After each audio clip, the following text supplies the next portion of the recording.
a lot of shit comes up that people would want to vote on, like the bailouts, the war, all things of this nature. There's a lot of things that people would like that's going to affect us. We would like to vote on this, but you don't get to vote on it. You get to vote on a representative.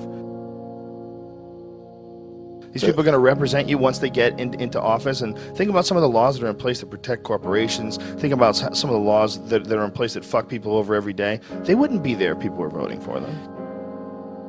We all have this desire to have someone lead us. We all have this feeling where we need someone who's smarter and wiser, who represents us. You know, and when you're really fucking dumb, the problem is really dumb people, they get a say in everything too. And they're subject to a lot of tricks. They're subject to nationalism. They're subject to these kind of ridiculous rah, rah, rah America speeches that don't say jack shit. They say nothing. It's all just this cheerleading fucking event. And they're subject to it. They can't help it. They're dumb. They don't know they're being bullshitted. They grew up around dumb people. They go to work with dumb people. There's no one in their family that's interesting or asks any questions at all. And they just get sucked right into it, man. This society is so greedy, we're willing to go to war. We're willing to go places and send these big metal machines that kill people and fuck people up just so we can make more money. And the way our society is set up, I mean, I've heard it argued, and argued successfully, that our society runs on war. You know, it runs on the domination of the other parts of the world. And literally, that's the only way you can control a gigantic chunk of the globe. You have to keep everybody down, you know, and that's what our society is based on. We can't be fighting over each other because, you know, this guy's like 1 million people die in Iraq, and everybody goes, hey, as long as it doesn't happen over here. But it is, right. That is over here. It's just over here, over there. It's the same thing. It's some people you don't know that were born somewhere else who fucking got jacked. You get trapped in that whole idea of, you know, this is my team, these are my people, and, you know, someone fucking plays a country music song and throws up a flag, and I'm in. Fuck it. It feels good. Feels good to be in, right? Feels good to be, God bless America. Feels good. Singing around with a bunch of other people and you're all drinking. We're the fucking baddest motherfuckers on the planet. Woo! And that's how people get recruited. It's a clusterfuck, man. These poor fucking kids, man. Could you imagine being 18, 19, being talked into doing this shit for a bunch of bloodthirsty motherfuckers who just are trying to get whatever they're trying to get over there, whatever the fuck it is, whether it's lithium, you know, minerals in the mountains that they use to make cell phones, whether it's 90% plus of the world's opium supply, 90 fucking percent.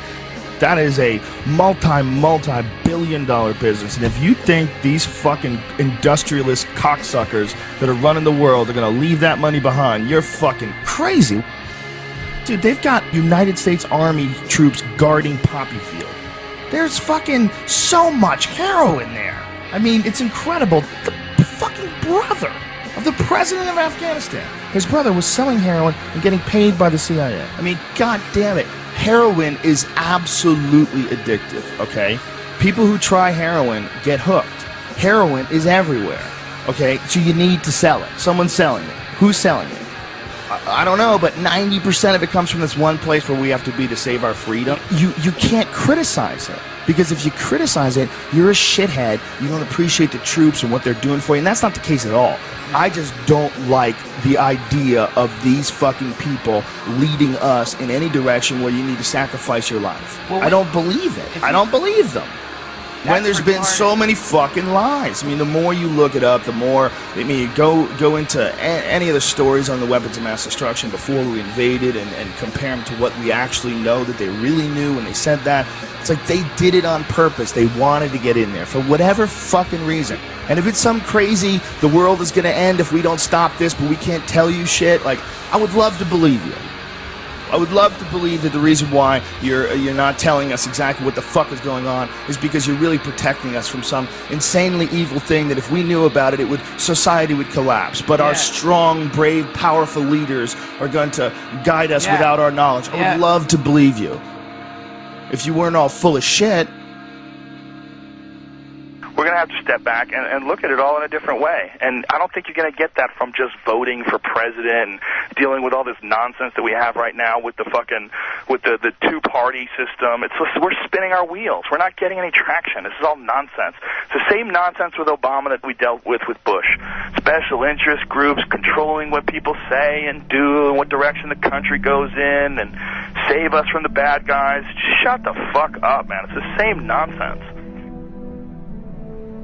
Operation Northwoods was something that was plotted out during the 1960s, signed by the Joint Chiefs of Staff, where they were going to fake terrorist attacks on American civilians and blame it on the Cubans so we could go to war with Cuba. It involved a bunch of shit, like blowing up a jetliner. They were going to have a drone jetliner and blow it up and say that people died on it, and this was going to get everybody fired up about going to war with Cuba. They were even going to attack Guantanamo Bay. They were going to arm Cuban friendlies to attack Guantanamo Bay so that we would have to go to war with Cuba.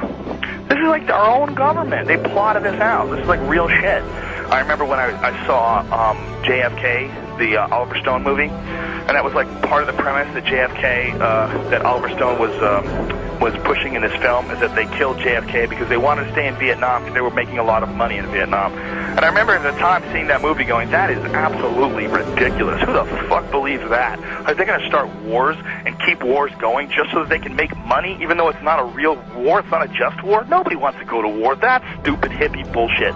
Well, as I got older and I started investigating history, you know, from way back to Vietnam, to the Gulf of Tonkin, to all the shit that happened when Kennedy and Nixon were in office, to all the shit that happened with Reagan and the Contras in Nicaragua and the Sandinistas, and all the different various things that have happened in human history where it's clear that the United States is, you know, we're fucking around with all kinds of things all the time to make money.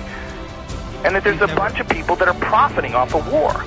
And then they're not just profiting like a little bit of money here and there. You look at like what's going on with how much money Halliburton made from the war. We're talking like billions and billions of dollars. That's like real money. This Eisenhower leaving office, and he's giving a speech warning the American people about the power of the military-industrial complex.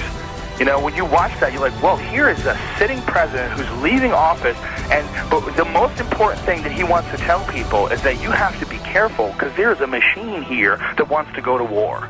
There's a business behind going to other countries and fucking people up and taking their shit. And they come up with reasons to do this. And they sacrifice American lives to do this. And they do it for profit. And it sounds absolutely ridiculous. It sounds absolutely outrageous that the greatest country on earth could be involved in something like that from the get-go. But yet, that's what history says. That's how it points. It points in that direction. It points in that direction that it's going in. In the councils of government, we must guard against the acquisition of unwarranted influence, whether sought or unsought, by the military-industrial complex.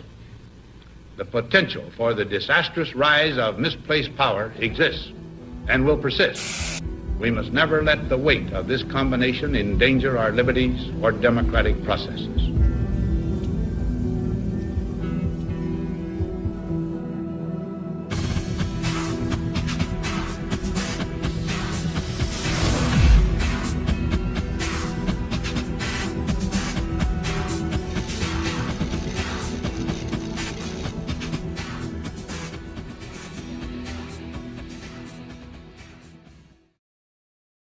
Tower 7 disturbs me the most. That Tower 7 just went whoosh, just like a controlled demolition. And everybody's like, yeah, but it had holes in the building. And you see the hole in the building? Yes, I see the hole in the building. But wouldn't it fall towards that hole? Why is it falling like that? That doesn't make sense to me with Tower 7. The way Tower 7 fell, it just kinked in the middle and fell down free fall speed. Almost. I mean, everybody they'll nitpick at you. Oh, it was 1/10 of a second slower than free fall. Even if it was just close to free fall, that's crazy. There was no resistance. It just gave up. Why wouldn't it wiggle and collapse towards where it got jacked? It just seems like a controlled demolition. That bothers me.